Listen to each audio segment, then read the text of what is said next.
네, YTN 라디오 이재현의 뉴스 정면 승부 2부 이어갑니다. 2부에는 정치 현안과 관련한 정면 인터뷰가 마련돼 있습니다. 이재명 신임 당대표를 필두로 한 더불어민주당 새 지도부가 출범을 했습니다. 유일한 친문계 최고위원이라 이렇게 분류가 되고 있죠. 고민정 최고위원 연결해서 앞으로의 포부 또 새 지도부의 과제는 어떤 것들이 있는지 자세한 얘기 나눠보겠습니다. 더불어민주당의 고민정 최고위원 연결하겠습니다. 고 의원님 안녕하세요.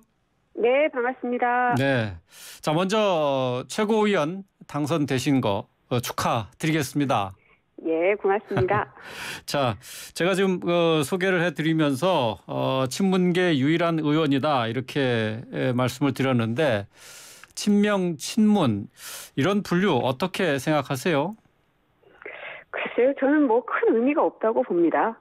이 선거를 한창 치를 때야 이제 국민들의 선명성 때문에라도 스스로를 이제 친명이라 얘기하기도 하고 그랬었는데 사실은 뭐 별 의미가 없고요. 다들 이제 민주당 안에서 하나로 녹아 있는 사람들이니까요. 그래서 친노이면서도 친문이면서도 친명인 것이죠. 근데 이제 다만 제가 친문이라고 그때 말했었던 그 맥락은 지금 현재 윤석열 정부의 사정의 칼날들이 굉장히 이 문재인 정부 사람들에게 무차별적으로 휘둘러지고 있거든요.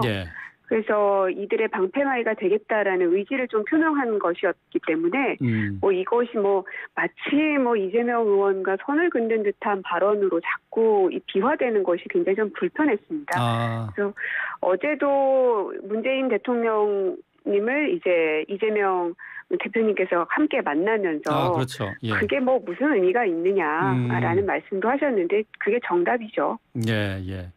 뭐 이재명 대표가 고민정 의원과 또 상당히 친하다 이런 식으로 얘기를 했는데 아무래도 이제 그런 의식이 좀 있어서 그런 게 아닌가 싶어요.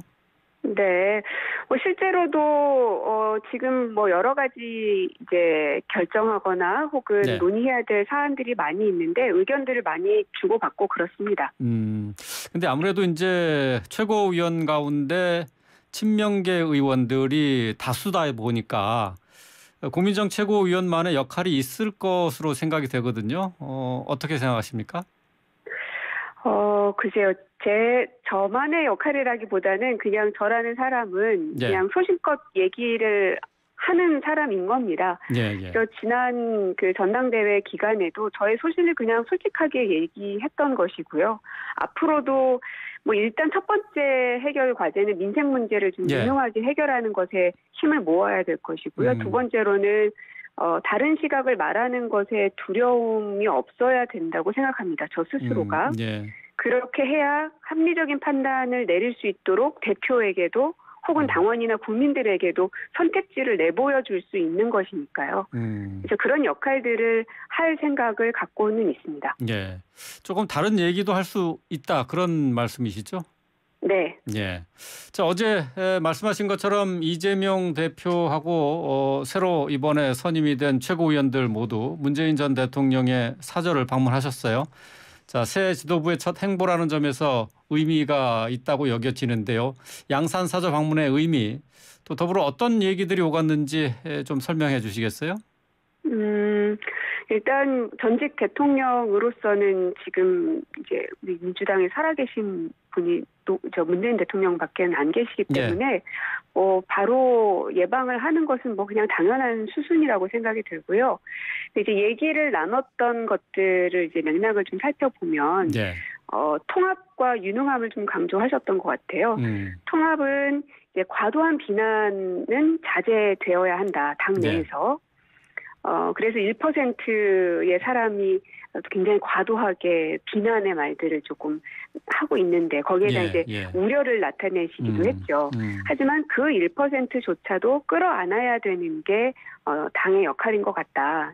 통합해야 되는 게 중요하다는 것을 두 분 다 공감을 하셨고요. 또 하나의 유능함은 지금 현재 국민들의 삶을 지키기 위해서라도 정부 여당이 좀 유능하게 잘 해야 되는데 그러려면 야당이 비판할 건 비판하지만 협조할 건 협조해 가면서 예. 어쨌든 민생은 무너지지 않게 해야 된다는 것에도 두 분께서 공감을 하셨습니다. 예, 예. 그래서 통합과 유능함을 강조하셨던 자리인 것 같아요. 예, 통합과 유능함이 강조됐었던 자리다. 뭐 통합을 말씀하시면서 잠깐 언급을 하긴 했습니다마는 이번 전당대회에서 노출이 됐던 계파 갈등 또는 강성 팬덤 뭐 이런 것과 관련한 얘기가 역시 나왔다는 얘기가 되네요. 그렇게 구체적으로 지적이 됐던 건 아니고요. 아, 그래요? 다만 제가 이제 전당대회 기간에 계속 이렇게 비난성 혹은 욕설 뭐 이런 말들을 했던 당원들 혹은 지지자들에 대한 문제 제기를 계속 해왔잖아요. 예, 예. 그랬던 건 그런 주장을 하는 사람들이 다수라기보다는 언론에서 얘기하고 계시는 강성 지지층이 예를 들어 한 30% 된다 치면 예. 그중에서 그러한 비난의 말들을 하는 건 한 1% 정도 될 거라고 저는 생각합니다. 예, 예. 근데 이제 그마저도 이 전당대회를 좀 거치면서 좀 자정 능력들이 생기고 있다는 생각이고요. 왜냐하면 그렇게 너무 과도하게 하는 것은 옳지 않다라고 말씀하시는 지지자들도 굉장히 많이 이제 목소리를 내기 시작하셨더라고요. 예. 그래서 어느 정도는 자정 능력들이 발현되고 있다 하는 생각이 들고 그리고 사실은 이재명 의원님을 뽑았던 분들이 한 절반가량은 저 고민정을 또 뽑은 거거든요. 예, 예. 그래서 이재명을 지지하는 사람들은 다 고민정을 막 뭐라고 한다는 게 성립이 될 수 없는 부분입니다. 아, 그래요. 그래서 말하고 싶었던 건 정말 극소수에 해당되는 너무 이제 극렬하게 말씀하시는 이런 분들의 자제를 좀 요청드리고 싶었던 겁니다. 예. 그 강성 팬덤은 뭐 어차피 뭐 극소수에 불과합니다만은 목소리가 워낙 크다 보니까 당내에서 계속 문제가 되는 것 아니겠습니까? 근데 조금씩 달라지는 모습은 보이고 있다. 그런 분위기는 느끼고 있다. 그런 말씀이신가요? 네, 그렇습니다. 네. 뭐 저한테 문자가 오거나 댓글이 달리거나 뭐 이런 게 그냥 한두 개 온 걸 가지고 제가 전당대회에서 얘기하진 않았을 거 아니에요. 상당히 많았기 때문에 지적을 했던 건데 그것들이 이제 조금씩 흐름들이 좀 바뀌어가고 있는 게 좀 보이긴 합니다. 그렇군요.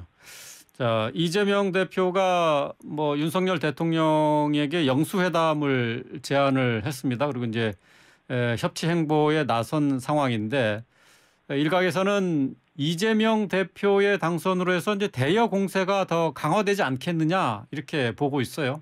근데 이제 전당대회 과정에서 이재명 대표에 대해서 사법 리스크 우려가 계속 제기가 됐었고 사당화 논란도 있었습니다. 지금 이재명 대표에 대한 사법 리스크 우려가 조금 더 이제 구체화되는 그런 시점이 아닌가 싶은데 이 부분에 대한 입장은 어떤 생각을 갖고 계신지요?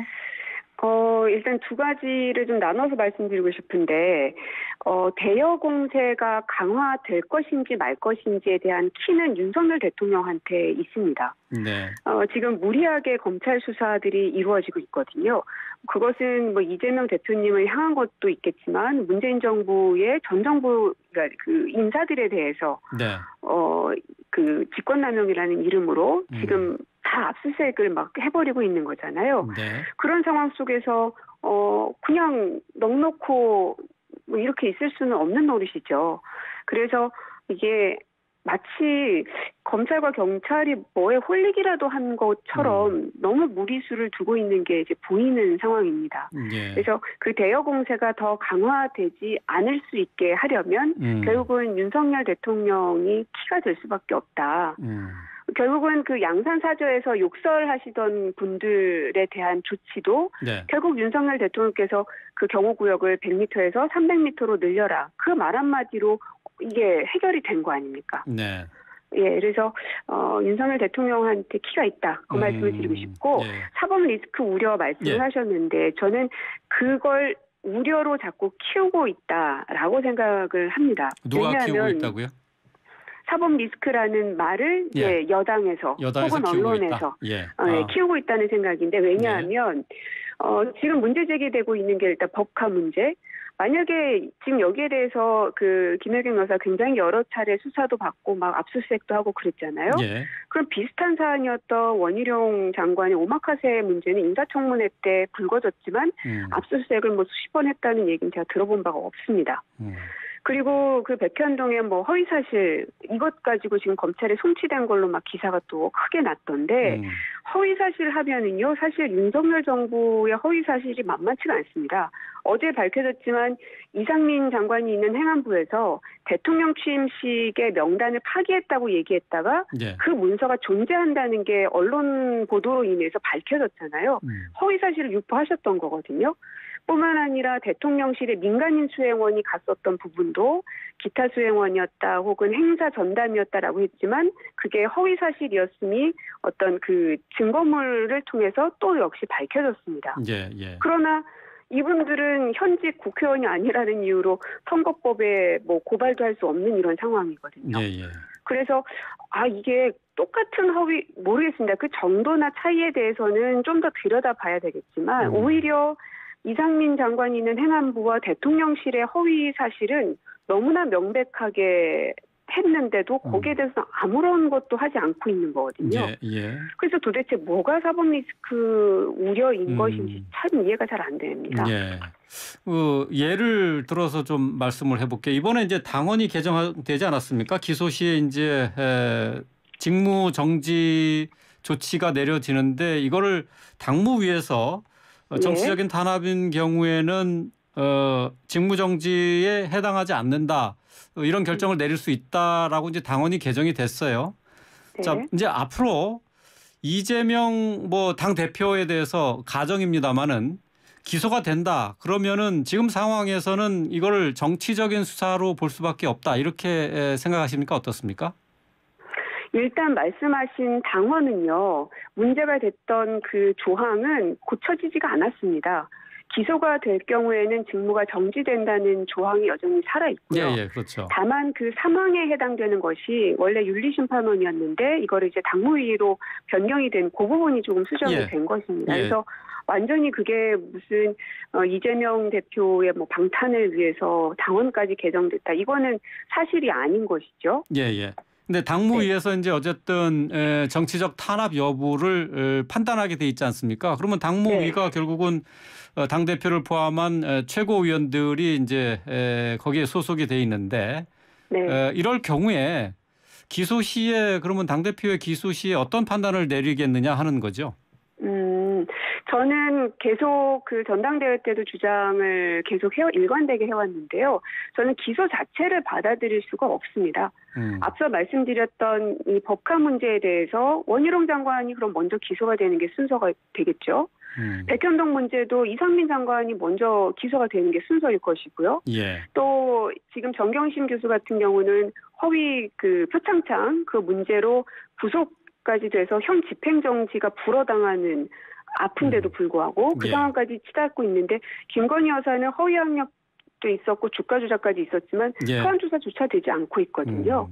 그렇기 때문에 김건희 여사도 소환 안 되고 뭐 이상민 장관이든 원희룡 장관이든 이런 것들이 다 해결되어지지 않고 있는 상황에서 만약에 야당에게만 소환을 하고 뭔가 법적 조치가 내려진다. 그게 어떻게 공정한 것이겠습니까? 아마 국민들도 받아들이지 않을 거라고 생각합니다. 예, 알겠습니다. 어제 최고위원 회의가 있었는데 이 자리에서 김건희 특별법이 거론이 됐어요. 고민정 의원도 어떻게 이 특별법 필요성에 대해서는 공감하십니까? 주머니에서 언제 꺼내 들 건지가 이제 관건인 겁니다. 어쨌든 이제 검토를 지금 발의가 됐으니까요. 검토가 들어간 상황이지만 이게 언제 꺼내 들 것인지가 이제 관건인데 그 상황까지 안 가기를 저는 바랍니다. 그 상황은 언제 오는 겁니까?